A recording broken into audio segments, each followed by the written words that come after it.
After hours, you're my movie star, pop star. This is Dave, and the guy who has won the Mercury Prize for his debut album that track is from, Psychodrama. This is Talk Radio. Hello, good morning. I'm Darryl Morris, and big night then. The Mercury Prize has been announced. A thought-provoking reflection on his upbringing in London. The boldest and best rap album of a generation, apparently. And it's tonight earned him a huge accolade. Liam Menzies is a music journalist, former writer at The Skinny, and the host of Liam the Music Reviewer YouTube channel, and joins you now. Liam, hi, good morning. Hey Darryl, how you doing? I'm really well, thank you. These kind of beat off like big competition. I mean, the 1975 and Foles also nominated for the Mercury Prize. Is this a surprise? Kind of not. I think it kind of got summed up in the show when he said if he did you could do some quick math and you could kind of assume who was going to end up winning it. Usually it was going to be a London act, which kind of brought it down to about 6 runners. In the show itself last night, they were kind of saying it's kind of like north and south of the river, because if I'm remembering correctly, Skepta in 2016, as well as Benjamin Clementine, were 2 of the north, and then it almost sounds a bit kind of Game of Thronesy there. Sampha won it in 2017, and then it was back up to Wolf Alice, so that was kind of 3-1 there. So I think a lot of people were assuming that Dave was going to be, despite the fact that he might not be quite of a household name as somebody like the 1975, there was a kind of like a suspicion that it was going to happen, but it was definitely, when the name was actually announced, I think it was still quite a shock, considering, like you say, 1975, Foles and such seemed like it's been a bit more likely. Yeah, quite. So why is there usually a London winner? I think it could spiral into a whole conversation about how a lot of music press seems to be quite London-focused.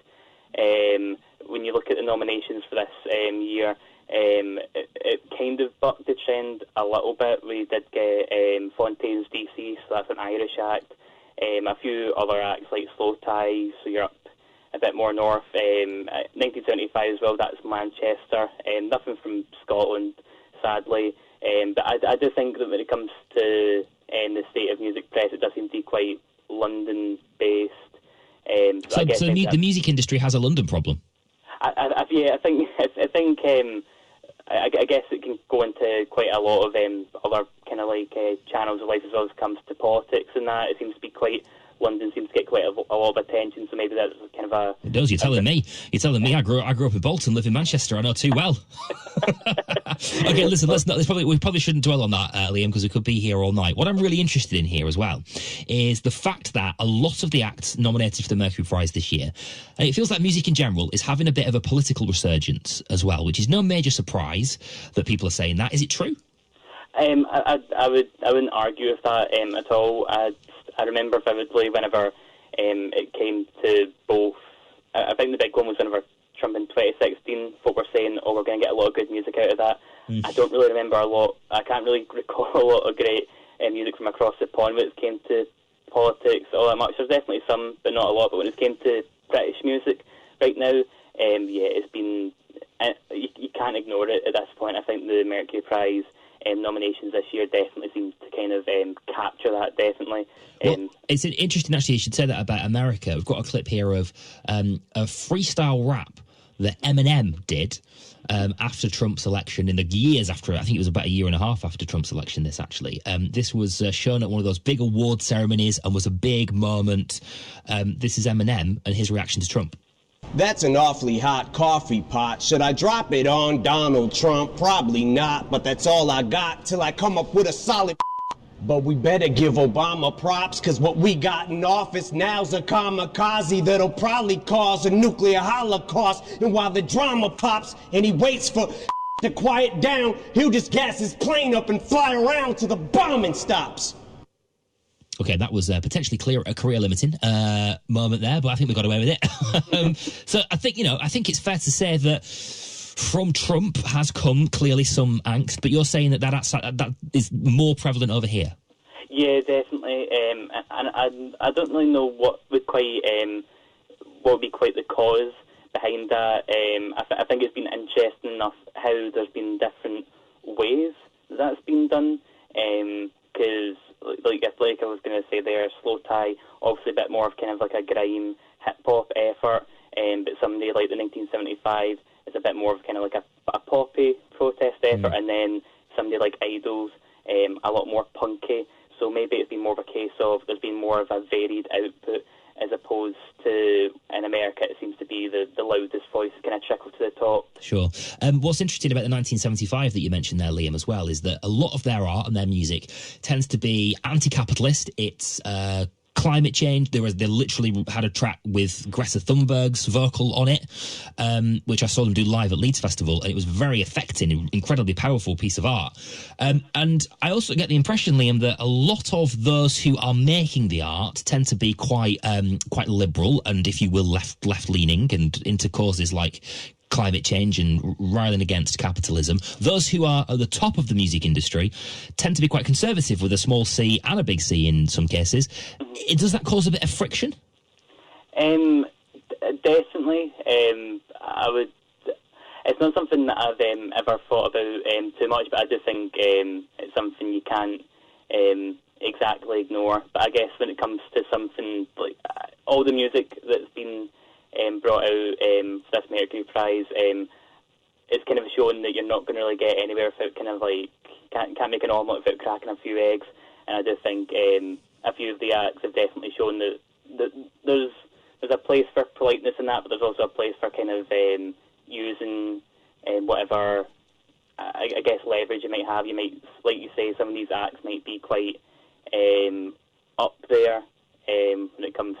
Some of them aren't quite just like your normal kind of like person on the street. I guess maybe Dave would be a good example, seeing as he's won. And I guess that's kind of shown why his win had such weight to it. Again, I guess we have said about how the show has been quite London centric when it's come to giving out the reward and that. But I do think having somebody that isn't just like a very kind of privileged individual being able to use their voice is, regardless if you like the album or not, at least on a principle level, was at least kind of refreshing. Yeah, sure. We've also seen a lot of artists turn their back on the music industry recently as well. AJ Tracey, probably one of the best examples recently, who got a top five or top three album that he released without a record label. Kate Nash recently turned her back on it as well. She did a crowdfunded album. Are we going to see more of that happen as these acts become more politically charged, and that divide between those who are making the art and those who are selling it becomes greater and more obvious and more pronounced?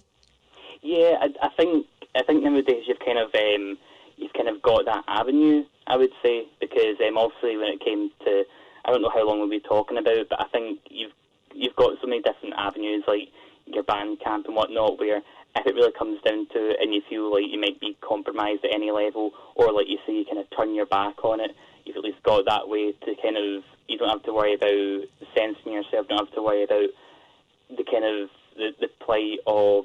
You can bang to your own drum, quite literally, can't you? Yeah, exactly. Like, you kind of don't need to worry too much about how you can modify your music in a sense. It's also kind of a way of trying to find that middle ground of making your sound obviously kind of wide-reaching so people listen to it, but you also want to make sure that your message as a whole isn't brought down. I think there's artists both in America and in the UK who've found that kind of middle ground. I guess to bring it back to them, in 1975, kind of didn't really start out that way. They were quite just making their pop rock and just enjoying doing it, and now they've put that message onto it, whereas I wonder how some acts, Idols, have somehow managed to make sure that they've got quite a thriving fan base while also not being ashamed at all in their political message. Sure.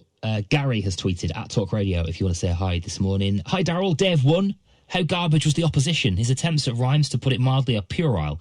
Sorry, truly awful. And if written by a child, perhaps I'm not bright enough to see its brilliance, but smacks of the Emperor's New Clothes to me, says Gary. Oof, not a fan. Clearly not a fan. No, clearly. Listen, Liam, it's been such a pleasure. Thank you so much for bringing us up to date with that. Appreciate it. Nice to chat to you. Thank you very much. Thanks for having me. Thank you. Pleasure.